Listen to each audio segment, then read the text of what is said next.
आज 20 तारीख आहे आणि आपण अशा वेळेला भेटतोय की महाराष्ट्रातला मतदानाचा शेवटचा टप्पा आता 1-1.5 तासामध्ये थांबेल। संपूर्ण दिवसभर सकाळपासून मी विविध क्षेत्रातून माहिती घेतो आहे। मतदारांमध्ये उत्साह खूप आहे। निवडणूक आयोगाकडनं प्रत्येकाला 10-10, 12-12, 15-15 मेसेज जात आहेत, मतदान करा, मतदान करा, मतदान करा। त्याप्रमाणे मतदार हे उतरलेले दिसतायत, खूप गर्दी दिसते। परंतु निवडणूक आयोग हा पक्षपातीपणा करतोय असं स्पष्ट दिसतंय। मतदारांमध्ये उत्साह आहे, पण निवडणूक आयोगाचे जे तथाकथित प्रतिनिधी मतदान केंद्रात बसलेत त्यांच्याकडनं खूप दिरंगाई केली जाते।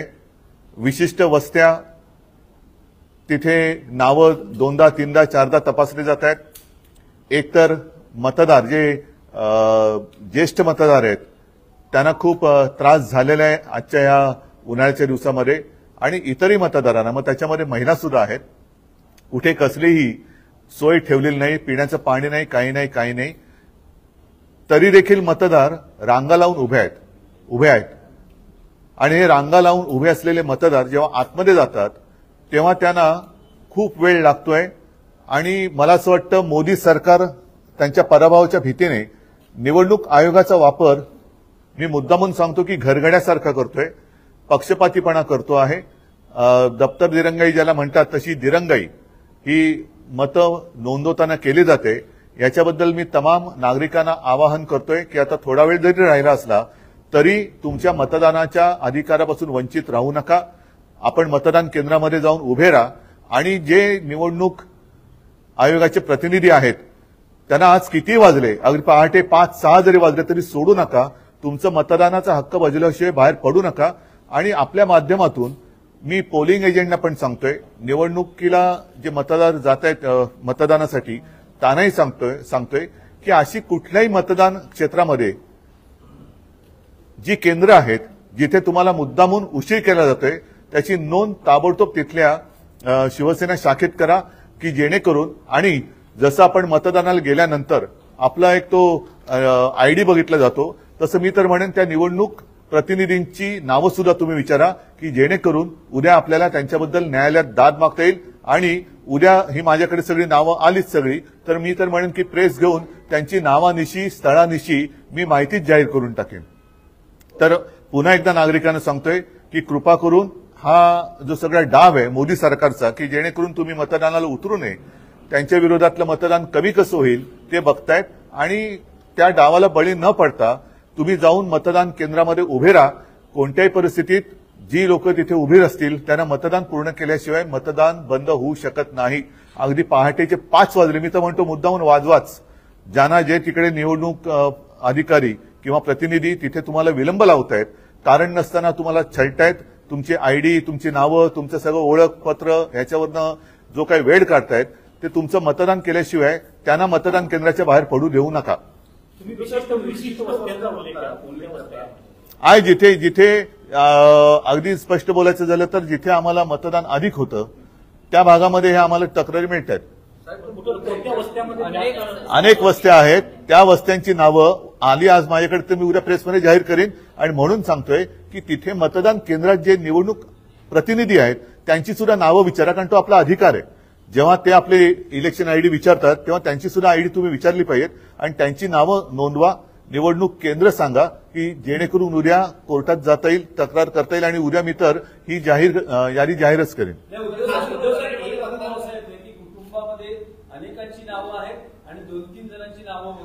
नाही, बरोबर आहे, ह्या सगळ्या गोष्टी आहेत ना, हे पराभवाच्या भीतीने पछाडलेले लोक आहेत।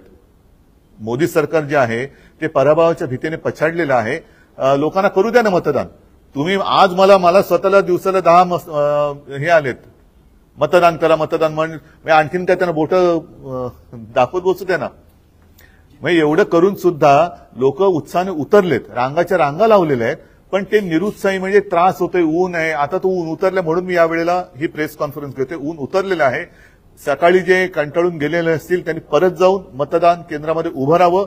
शेवटचा मतदार मतदान करत नाही तोपर्यंत निवडणूक मतदानाची थांबवू शकत नाही. पहाटे 5 वाजले तरी चालतील. या निवडणूक आयुक्तांच्या प्रतिनिधींना ज्यांनी त्यांचे आदेश पाळतायत त्यांना पहाटे 6 वाजले 7 वाजले तरी घरी सोडू नका. तुमचा मतदानाचा अधिकार बजवा. एक बरं, एक मिनिट. तुम्हाला काही राजकीय कटाचा संशय येतो आहे? नाही, याच्याबद्दल नावं वगळली जाणं हा त्यांचा आवडता खेळ आहे. काही काही ठिकाणी बोगस पण घुसवले असं कळलंय, पण त्याच्यावरती मी आत्ता काही बोलणं योग्य नाही.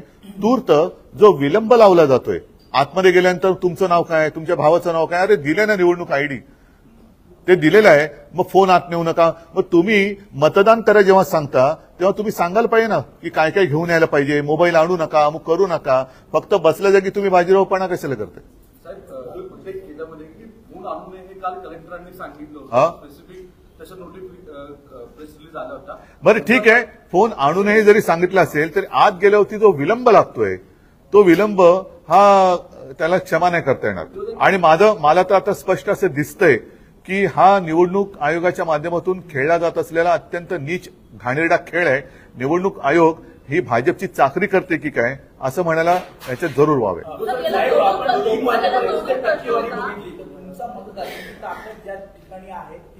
टक्केवारी कमी दिसते. होय, कारण मलबार आपण परिसर बघितला तिथे जास्त आहे. पण मग तिकडे काय करायचं मग? कारण आता तुम्ही मलबार हा जो उल्लेख केला, अशा अनेक वस्त्या मी दाखवू शकतो की तिकडे मतदान व्यवस्थित चाललंय. आणि जिथे आमचा टक्का आहे, मी तर उघड सांगतो की जिकडे शिवसेनेला मतं पडतायत तिथे हा विलंब लावला जातोय.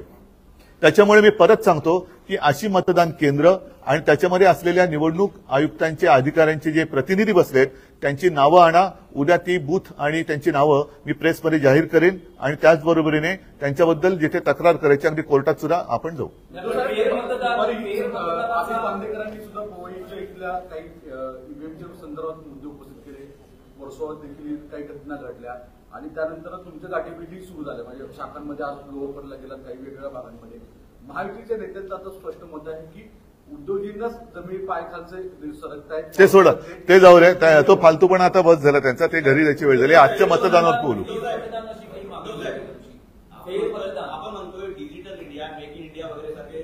ते जाऊ द्या. आत्ता माझा हाच मुद्दा आहे की जो विलंब लावला जातोय, चाहे तो मैं हिंदी में भी बात करता हूं, सुबह से मैं देखते आ रहा हूं कि कई जगह पर मतदाता भारी संख्या से वोट देने के लिए उतरे हुए हैं, लेकिन असुविधा के कारण उनको वापस जाना पड़ रहा है.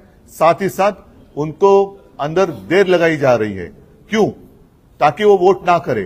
तो मैं सारे मतदाताओं को एक रिक्वेस्ट करता हूं, विनती करता हूं कि चाहे सुबह के 5 भी बज जाए, लेकिन आज जब तक समय दिया हुआ है उसके पहले आप मतदान केंद्र में जाइए. अगर सुबह कुछ भी असुविधा के कारण आप घर लौटे हो तो वापस जाइए. और कल सुबह 5 भी बज जाए, 6 भी बज जाए, कोई भी वहां से हिलेगा नहीं. आपको वोट करने का अधिकार है और आप वोट देने के बिना वो जो केंद्र है वो बंद नहीं हो सकता. और सारे लोगों को मैं ये कहता हूं कि जहां जहां ये असुविधा है, जहां पर ये जानबूझकर देर लगाई जा रही है, वहां का उस केंद्र का नाम और वहां अंदर जो इलेक्शन कमीशन के लोग बैठे हुए हैं उनका नाम हमें अगर बता दे तो हम अदालत में भी जाएंगे और साथ ही साथ कल प्रेस में वो लिस्ट हम जाहिर करेंगे. उद्धव जी, आपको इस पूरे मामले में कहीं राजनीतिक साजिश दिखाई दे रही है? हाँ, दिखाई तो दे ही रही ना, खुलेआम दिखाई दे रही है कि ऐसे सिलेक्टेड बस्तियां क्यों. जैसे आपने अभी कहा कि वहां तो जोरदार वोटिंग चल रहा है, तो वोटर्स तो उतरे हुए हैं, फिर आप मैसेज क्यों भेज रहे हैं? 1 बार, 2 बार, 3 बार, 5 बार. पीने की पानी की सुविधा नहीं है. धूप कितनी तेज धूप है, तो भी अभी तो शाम होने आ गई है, लेकिन सुबह से मैं देखते आ रहा हूं कुछ सीनियर सिटीजन है, उनको भी काफी तकलीफ हुई है. तो ये अच्छी बात नहीं है और हम तो इनको छोड़ने वाले नहीं है. मतलब जहां आपका गढ़ है, जहां आपकी ताकत है, वहीं ऐसे मामले दिखाई दे रहे हैं. ऐसे अभी तो दिखाई दे रहा है और वहीं पर ज्यादा दिखाई दे रहा है. लोकसभा मतदारसंघात मुंबईच्या मी आता साई लोकसभा मतदारसंघ, त्याचबरोबर कल्याण, डोंबिवली सगळीकडे विचारपूस करतोय. पण विशेषतः मला मुंबईमध्ये हे प्रकार जास्त दिसत आहेत. अगदी कल्याण मतदारसंघात सुद्धा काही ठिकाणी दिसतंय जिथून आम्हाला मतं मिळण्याची, आघाडी मिळण्याची शक्यता आहे, तिकडे मतदार खूप मोठ्या संख्येने उतरलेत. मी दुपारपर्यंत सगळ्यांचे मला मेसेज येत होते जे राजकारणाशी संबंधित नाही की उद्धवजी आम्ही मतदान केलेलं आहे, उद्धवजी आम्ही मतदान केलेलं. नंतर अचानक यायला लागले की आम्ही खूप वेळ थांबून शेवटी निराश होऊन परत गेलेलो आहोत. आम्हाला एकदा दोनदा तीनदा आमची आयडेंटिटी विचारली गेली. आतमध्ये खूप विलंब लावला जातोय. तर हा विलंब हा काही योग्य नाहीये. आणि नाही नाही नाही नाही असं नाही, असे थांबू शकत नाही, त्यांना बाहेरच नाही पडू देणार. असं होत नाही. जोपर्यंत मग रात्री 10 वाजले तरी ग्रामीण भागात वाजलेत, पण मी तर म्हणतो असा जर विलंब लावला तर उद्या पहाटे सूर्योदय झाला तरी देखील मतदान होत नाही पूर्ण, तोपर्यंत हे बाहेर पडू शकणार नाही. चला आप बोल रहे हैं कि 10 मिनट बचे हैं. नहीं 10 मिनट नहीं, 6 बजे तक, 6 बजे तक. 1 घंटा बचे. आपको नहीं लगता लेट हुआ है? आप इसके बारे में इलेक्शन कमीशन के पास जाएंगे या फिर कोर्ट में भी दाखिल? नहीं नहीं नहीं, सुनो, पहली बात तो यह कि 1 घंटा बाकी है और हर एक के घर के नजदीक मतदान केंद्र हैं और काफी सारे लोग जो निराश होकर लौट गए होंगे, गुस्सा होकर लौट गए होंगे, उनको मैं आह्वान कर रहा हूं, विनती कर रहा हूं कि कृपा कर आप वापस लौटिए, मतदान केंद्र पर जाइए. जब तक आपको वोट दिया नहीं जाता तब तक वो केंद्र बंद हो नहीं सकता. रात को भले 10 बजे 12 बजे, कल सुबह 7 भी बजे, लेकिन आखिरी जो मतदाता है जो 6 बजे के पहले वहां अंदर जाएगा नहीं, जाएगा, उसको मत देने के बिना वो केंद्र बंद नहीं हो सकता. ठीक है, चल. हाँ जय माता. हाँ चल, हाँ चल जय माता. चला चला चला.